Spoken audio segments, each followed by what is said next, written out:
Em 200 metros, vire à direita em Praça Silvio Romero. Em seguida, vire à esquerda.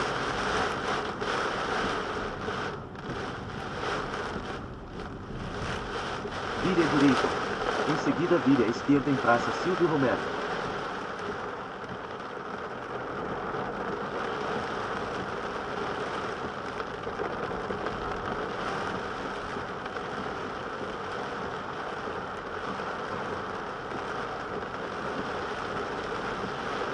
Em 500 metros, vire à esquerda em Rua Azevedo Soares.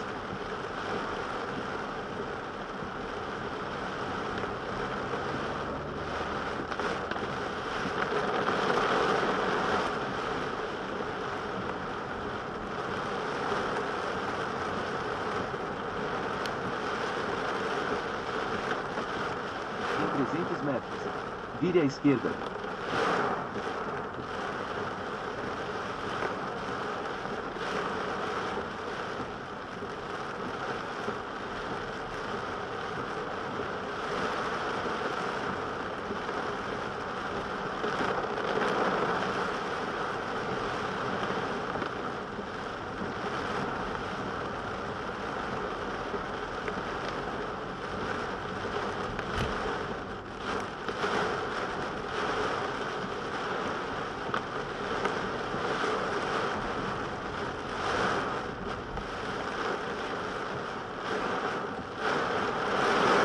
Vire à esquerda em Rua Azevedo Soares.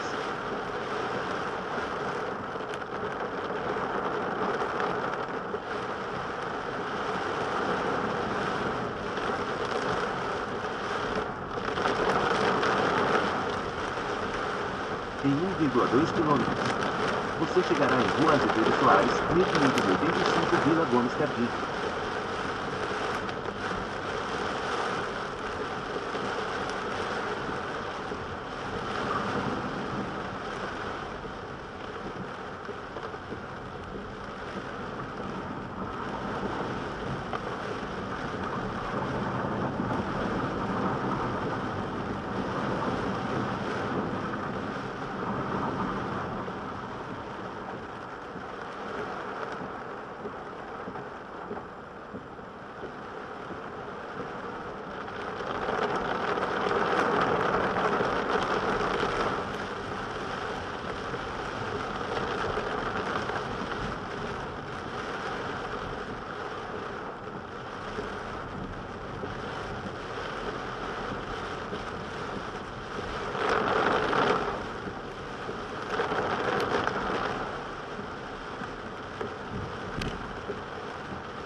Você chegará em 300 metros.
Você chegou na sua primeira parada.